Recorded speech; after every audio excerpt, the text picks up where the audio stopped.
Hey guys, Alpha Nerd here. Hope y'all are doing well this, for me it's a Sunday afternoon. But anyway, probably won't get this video out until Monday or Tuesday. So here we go. We're going to do a quick little test to see how many miles I can add to my Tesla Model 3 rear-wheel drive. It's a 2023. And before we get started here, would really appreciate it if y'all would like, share, comment, and subscribe to this video. Helps me out, helps me make more content. And here we go. So this is my 23 Tesla Model 3. For those of you that didn't see the first video about it, I picked it up from Carvana. It's an ex-Hertz rental car. I had to do a few things to it. Had Tesla come out and do some minor repairs on it. And then I had the windows tinted, threw a spoiler on it. Anyway, fun little car. Perfect for me and my little commute, so it works. So here's my server rack batteries and my inverter setup. It's very small, very cheap system right now. I've got less than $3,500 into the entire system with the solar rack, the batteries, inverter, and all the wiring. And I do plan on expanding on it later. I want to add a second inverter, 2 more batteries, get the 220 volts out of it instead of the 110. And as you can see, it's, saved me a few times already during our blackouts where I have that set up to where I can back feed my panel in the house, and it powered up my lights in my refrigerator at least. So during our few hour blackout that we had, I had power. Neighbors were all coming over asking me if something was wrong with their area because they were out of power. So right now you can see I'm still connected to the grid. I did turn off the PV already. That's a switch outside, so I went ahead and turned that off. The inverter's pulling about 4 amps from the grid, about 0.2. And I was just trying to let the batteries top off. They're sitting at about 99% right now.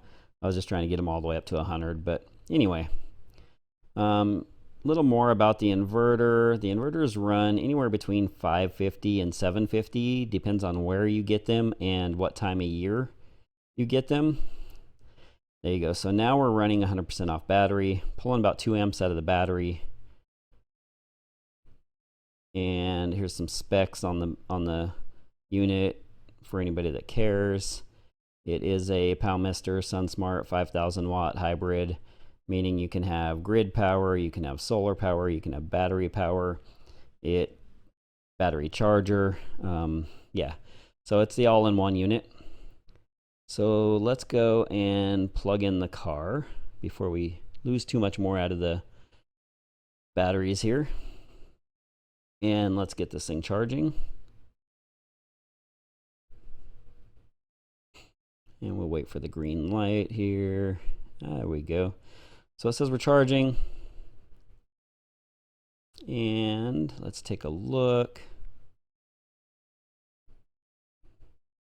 All right, so you can see I already have 230 mile range in this thing. Most I ever get out of this thing is 261. That's fully charged. This is the LFP battery, so they like to be fully charged. But you can see that we are adding 5 miles per hour, 16 amps at 118 volts. And that's pretty standard. Sometimes it'll go up to 6 miles an hour, but 5 is about standard. And then we'll go over and look at the inverter. God, that's a sexy car. Oh, sorry. There you go. We are charging.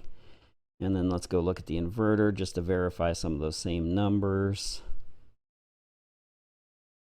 All right. So there you go. 16.1 amps pulling out of the battery, or out of the inverter. 41 amps out of the battery. So that DC to AC conversion does pull quite a bit. And we're going to go up to the house, and as you can see, I do have a 220 volt wall charger. Works great. I just don't like to charge outside all the time. This goes directly to my panel inside the house, and you know, I like to keep the car in the garage. Who doesn't, you know? But if I need to add some power to it quick, I have that system. So let's check back in. All right, so we are sitting at 54%. And this is an hour and a half later. Still pulling 42 amps out of the batteries and 16 amps out of the inverter. Showing 52 volts in the batteries and 120 volts being pushed into the system. And let's check the car out here.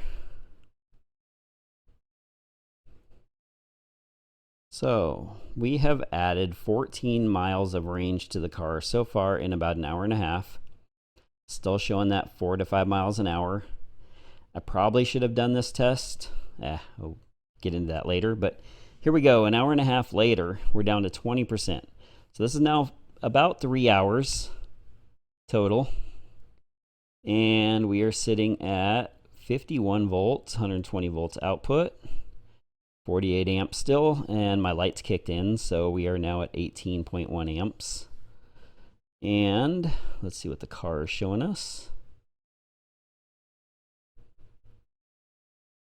253, so we've added 22 miles to it at 5 miles an hour. 16 amps, 118 volts, about the same results. Come back in a minute for you, which is another hour later, and we're at 0 volts. The inverter has turned itself off. And let's see what the final tally is here. So, added 28 miles. That is not bad for this simple little system. 5 miles an hour is what it did. And yeah, I mean, I'm very happy with the results. That will get me to my nearest supercharger, which is, you know, for me, it's about 10 miles away if I had to go supercharge this thing. So it really helped me out. It will really help me out in a blackout or prolonged brownout or whatever. And again, this is just the beginning of the system. I am adding a second inverter. I'm going to add 2 more batteries to the system. And then I will run the same test again. And I'm very happy with the results and what happened and where this thing's going to take me. So thank you guys very much for watching. Again, like, subscribe, and comment. I will answer any comments. And I will go over a fuller review of my system. I'm just working on putting on a few more panels. So I'll go over that review in the next video. Thanks for watching.